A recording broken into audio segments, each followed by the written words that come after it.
Go muna. How do you feel to be part of this campaign? Honestly, it's just crazy. Everything is crazy just to be a part of that campaign. More tawa, more saya. So, masaya rin ako na yung part ng campaign na yun and just to share that and to be able to give that to the people. Masaya na ako. For me, it's the first time for me to host a game show. And I must say, nawawalan ako ng boses pero ang saya ko kasi madaldal talaga akong tao. So I feel like nagkaroon ako ng outlet to be more expressive, to join the conversation, and I love that. Very well said. Now I know you're all curious just like me. Ano nga ba ang mechanics ng The People Have Spoken? Well, let us all watch this. Pagdating sa pag-uulat ng showbiz news, sino ba dapat paniwalaan? Sikat na vlogger or traditional reporters?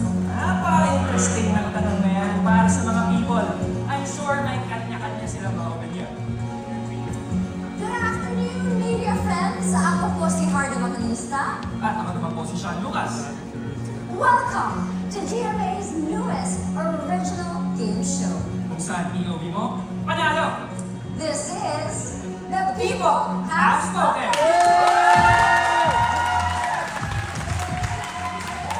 How are you? Eto, Kamado, excited, super excited sa game natin ngayon. How about you? I'm very excited because today it's going to be their turn to shine. Put on the spot. Marami tayong reveal tungkol sila dahil maglalaro ang mga kaibigan natin mula sa media. Kaya gusto ko na silang makilala. Alright, unahin na natin sila Don Don at Irvin, ang team Don Bear!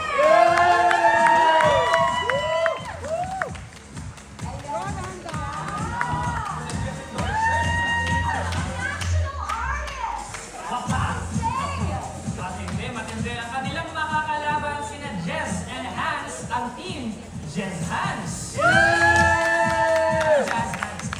Yes! Ako! I love the fit. I love it. I love it. So, paano ba tatakbo ang ating game? Okay, the game is very easy. We ask 100 people, Don Don. the studio audience, Don Don. at huhulaan nyo lang ang sagot ng majority or mas nakakarami.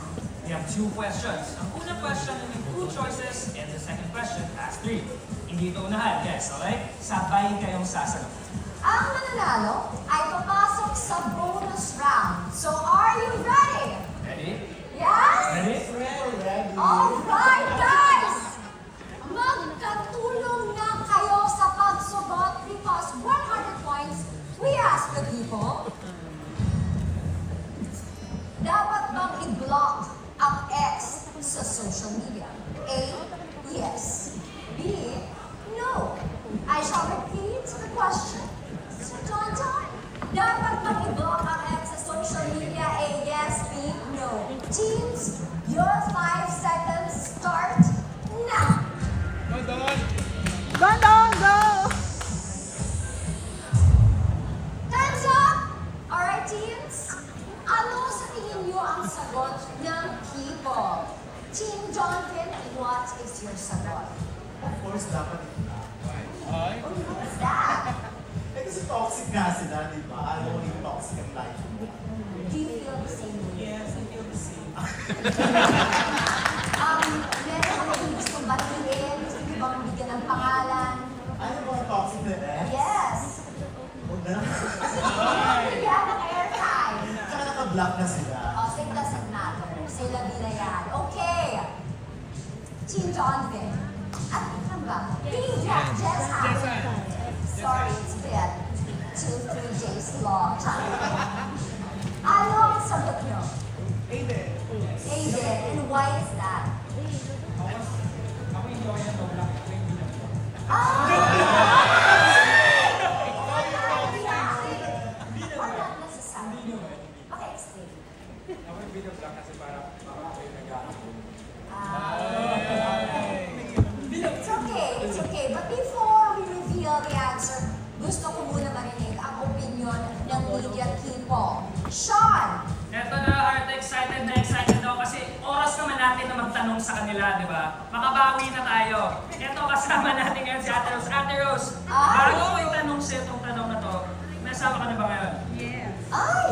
Before mo na-meet yung asawa mo, ilan yung ex mo? Grabe na ako Yes, this is our time, baby. Yes. Dalawa. Dalawa. Binlock mo ba yung dalawang ex na yun?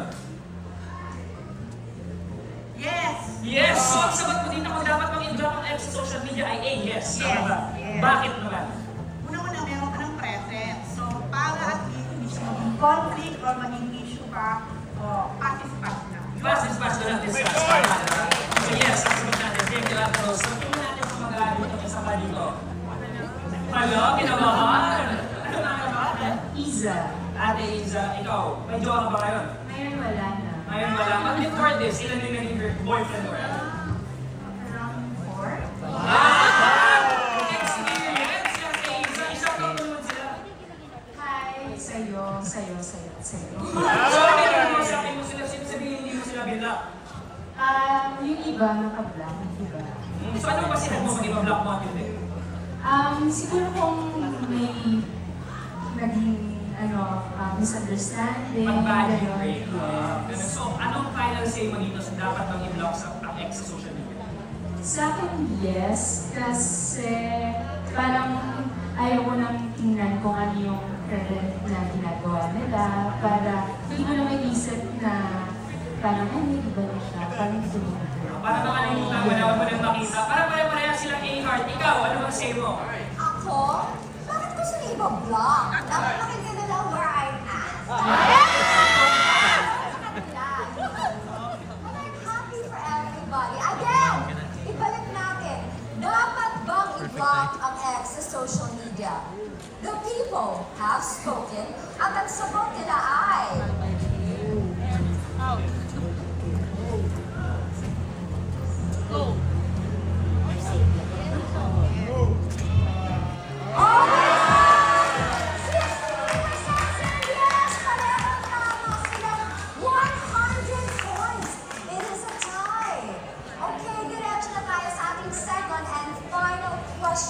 For 200 points, we've asked the people, kung mananalo ka sa raffle, alin sa tatlong ito ang pipiliin? A. Family trip to Europe. B. 100,000 cash. O C. Sasakyan. Again, kung mananalo ka sa raffle, alin sa tatlo ang pipiliin? A. Family trip to Europe. B. 100,000 cash. C. Sasakyan. James, your 5 seconds starts now.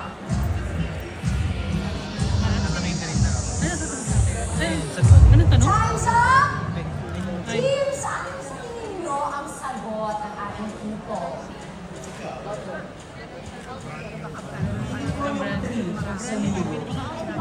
Kasi mas mahal yun eh, kung ikukumpara mo dun sa car, kaya dun sa 100,000. And do you agree? No. No. Okay, pero okay lang, maganda to. Bakit? Ano pipiliin? Ang ganito rin yung choices of either 100,000 or yung sasakyan. Yung sasakyan kasi depende sa presyo. Pag mahal, pwede ka rin mas pinera. So, cash pa rin. Cash pa rin at end.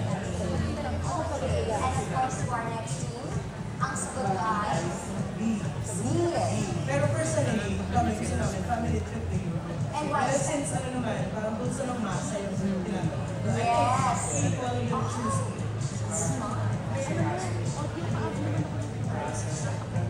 Yes. Minsan, ganyan. Ito sigurado na. But we don't know yet. Sean, ano bang pipiliin ng ating mga kasama over there? Tama sila. Yung boses nga na mas importante. And let's ask the people themselves. Ito, may kasama na ako dito. Sa pangalan mo, bro? Naz, hello. Naz. Are you a raffle guy? Sumasali ka ba lagi? Sa mga raffle, gano'n. Lagi sa mga Christmas parties. Gano'n. Maswerte ka ba? Minsan. Minsan. So ito, pag kung nanalo ka sa raffle, alin dun sa tatlo yung pipiliin mo? Sabi mo sa akin, you've been to Europe eh. So yung ba yung sagot mo? Worth it ba yun? Ay, hindi naman. B, cash. B, cash. Anong gagawin sa 100,000 pesos cash if ever mo nanalo ka? Yun kasi yung maganda sa 100,000 cash na pwede, marami kang options para gawin. Ako, I think dapat i-pocket money natin yung 100,000 pesos cash. Tapos sumama tayo kay Heart of Europe, no? Okay. Pwede ba? No. Okay, thank you. Ito, tanongin natin to dito. Ito ang sagot nila, brand new car, ito 100,000 pesos cash. Agree ka ba sa kanila? Agree ako dun sa B kung pulso ng masa. Parang, Because? feeling ko kung mas maraming kailangan ng cash ngayong mga panahon. O, diretso na, no? Kasi gaya na sabi niya, pwede mo magamit kung san-san. Ayun, we've heard the people. Heart, ano ba talaga sabi nila? Alright, one more time, we will ask our teams ano again ang sagot nila. For, of course, C ang sagot is brand new car. And kayo naman ay B, 100 pesos cash. Para sure. Kayo naman, 100,000 pesos cash. Alright! But the people have spoken at ang sabi nila ay Pwede ibenta nga lang.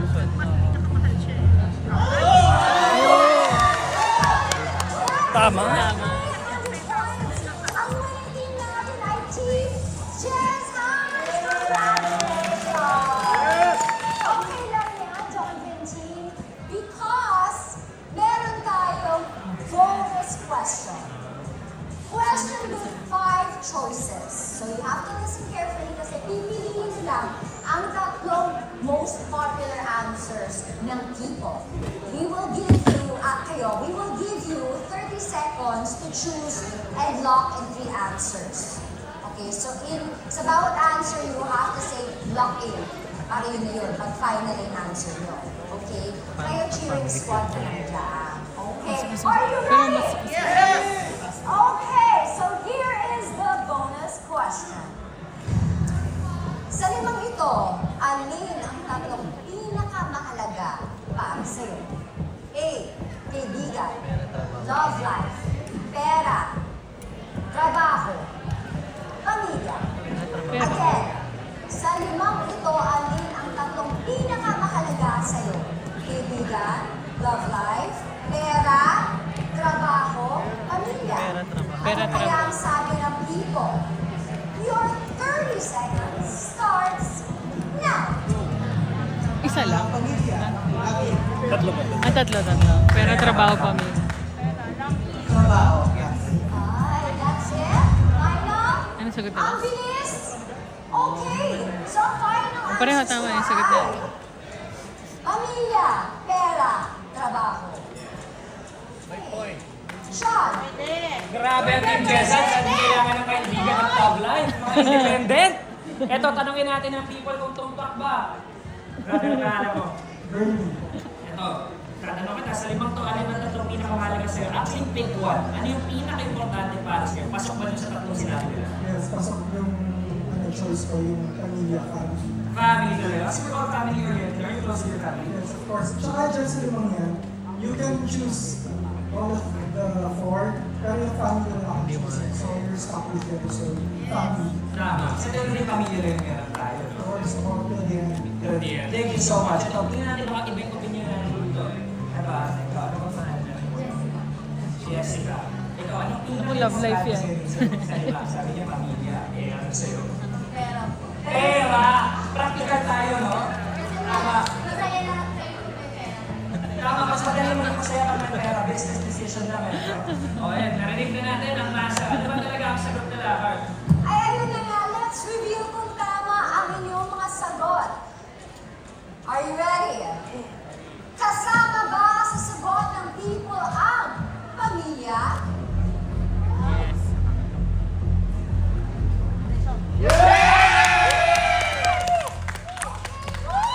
Two to go. Kasama rin kaya sa answer ng people ang pera.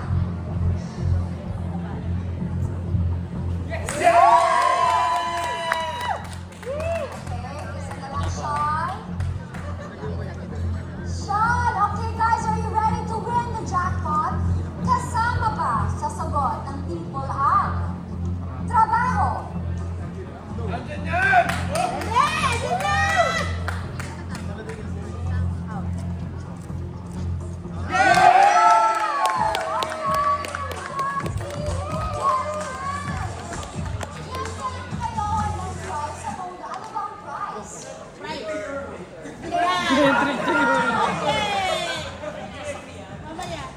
Maraming salamat po sa inyo, King